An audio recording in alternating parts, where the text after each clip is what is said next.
Hai, Assalamualaikum. Ingat tak papan pemotong dalam video ni? Okey, pada video ni akak nak buat DIY rak dari papan pemotong. Sebelum tu, kepada yang belum subscribe, jadi bolehlah tekan button subscribe dan juga loceng. Terima kasih. Jadi akak mulakan dengan nak mewarnakan papan pemotong tu. Akak tak ada cat, tak ada apa. Jadi akak rasa akak nak guna warna kopi. So letak je air dalam gelas dan letak kopi, letak sikit je. Tapi kalau korang nak warna lebih terang, letak air banyak sikit lah.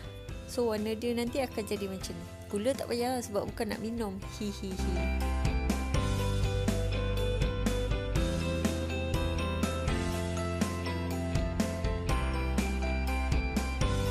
Lepas tu kita nak mulakan aktiviti menyapu kopi, warna kopi pada papan. So kita perlukan air kopi, kain, apa jenis kain yang boleh guna untuk lap, dan juga papan.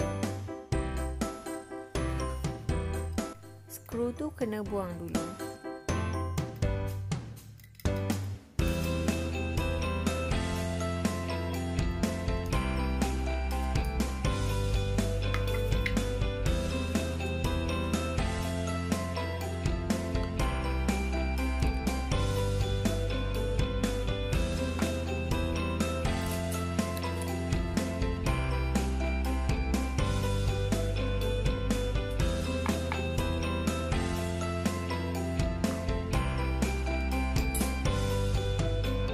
Senang je nak warnakan papan ni. Ambil kain tu dan kemudian lap je di atas papan. So kalau macam nak terang lagi daripada warna ni, akak dekatkan sikit kamera tadi.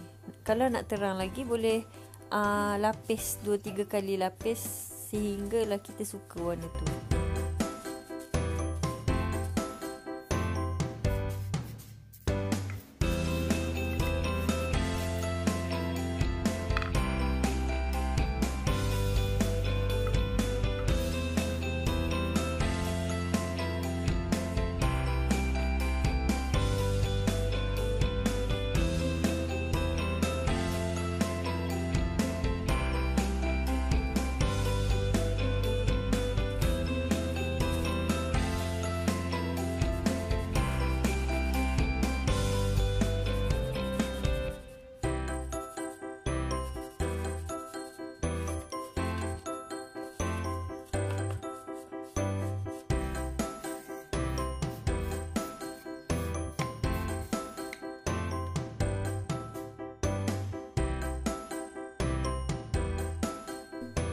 Jadi akak lekatkan papan, antara dua papan ni dengan glue, apa ni, gam pistol lah.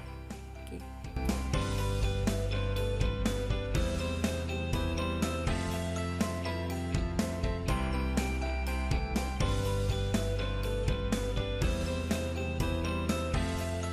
Jadi bila dah letak gam semua, tekan kuat-kuat sebab glue gun ni dia cepat kering.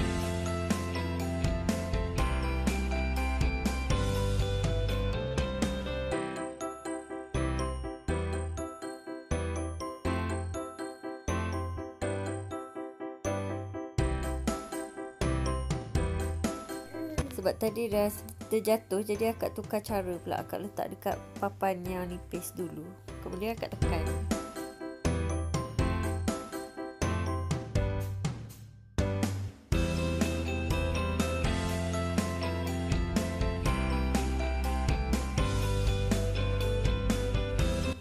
Gamkan yang sisi satu lagi pula.